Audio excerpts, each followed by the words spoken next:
قسمت 4. به نام خدای مهربون.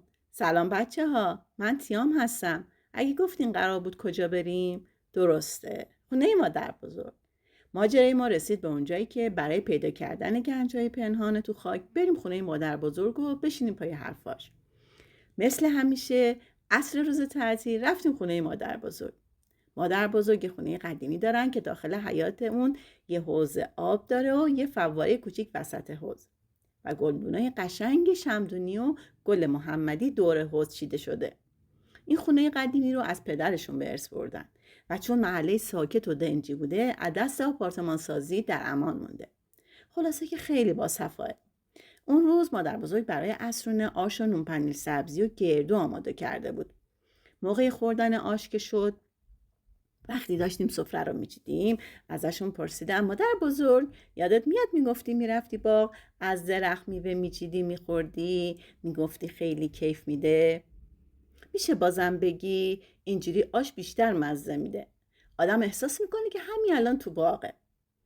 مادر بزرگ لبخندی زد، کاسه آش رو به دستم داد و گفت اول به نام خدا بگو و غذا رو شروع کن تا بعد برات بگم.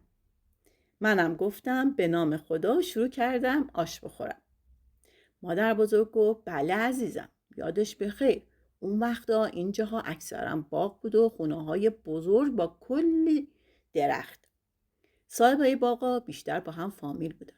عموی منم باغ داشت و داخلش زندگی میکرد. اون موقع هم مثل الان عمو مهمونی میگرفت. ما بچه ها عاشق اون دوره همیا بودیم. چون مهمونی خونه عمو در واقع یه اردوی تفریحی آموزشی بود. مثلا با کاغذ قایق درست میکردیم، مینداختیم داخل آب ببینیم قایق کی تندتر میره. یا مرغ و خروس داشت، میرفتیم تخم مرغ جمع میکردیم، هر کی بیشتر جمع میکرد برنده بود. یا موقع میوه چینی به عمو کمک میکردیم. عمو میوه ها رو که میچید یه بخشش رو میداد به فامیل، یه بخشش رو برای خودش برمیداشت و بقیه رو میفروخت. اما پدر من چون کارمند بود از این کارا نمیکرد. صبح میرفت سر کار تا عصر. خلاصه به ما بچه ها تو باغ عمو خیلی خوش میگذشت. بعد این حرف مادر بزرگ ساکت شد. فکر کنم رفت تو گذشته ها. با خودم گفتم پس قدیمی هم از این گنجای پنهان با خبر بودن. البته بعضیاشون، چون پدر مادر بزرگ شغل کارمندی داشته و وقت نمی کرده باغ و درخت میوه داشته باشه. بچه ها به نظرتون کدوم لذت بخشتره؟ کدوم شغل بهتره و درآمدش بیشتره؟ اینکه صبح تا عصر برای دیگران کار کنی، آخرشم یه پولی بهت بدن، همشو بری خرج کنی و چیزایی بخری که تو خونه میتونی درست کنی؟ تو این فکرها بودم که دیدم همه آشاشونو خوردن. احساس کردم سوال کردن از مادر بزرگ کافیه. بذارم با مادرم تنها باشه و گپ بزنه. ازشون تشکر کردم، سفره رو جمع کردم، رفتم آشپزخونه و ظرفا رو شستم. بعدم رفتم تو کوچه.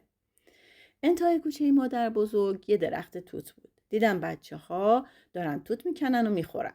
بعضی از بچه هم رفته بودن بالای درخت و توت میخوردن. یه فکری به ذهنم رسید. رفتم از خونه مادر بزرگ پارچه بزرگی آوردم. با بچه ها سرشو گرفتیم و اونایی که بالای درخت بودن درخت رو تکون دادن و یه عالمه توت ریخت توی پارچه.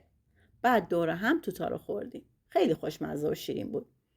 موقعی که توت میخوردیم به خونه ها نگاه کردم و گفتم اگه همه خونه ها و کوچه ها درخت میوه داشتن مثل حالا، بچه ها با کمک هم میوه ها رو میکندن و میخوردن. چه کیفی میداد. حیف که خیلی درخت میوه کم داریم. یکی از بچه ها گفت اما عمه من توی آمریکا زندگی میکنه. میگه اونجا تو شهر درخت میوه هست که مردم میچینن و میخورن. حتی باغ میوه هم دارن. من رفتم تو فکر چه خوب. پس ممکنه خیلی از کشورهای دیگه هم از این که میشه از میوه درختای داخل شهر درآمدزایی کرد و ثروتمند شد با خبر باشن. پس میشه برم بگردم کشورهایی که تو کوچه و شهر درخت میوه دارن رو پیدا کنم و داستانم رو جالب تر کنم. دیگه موقع رفتن به خونه بود. اون روز خیلی خوبی بود. به نظر شما چی بچه ها؟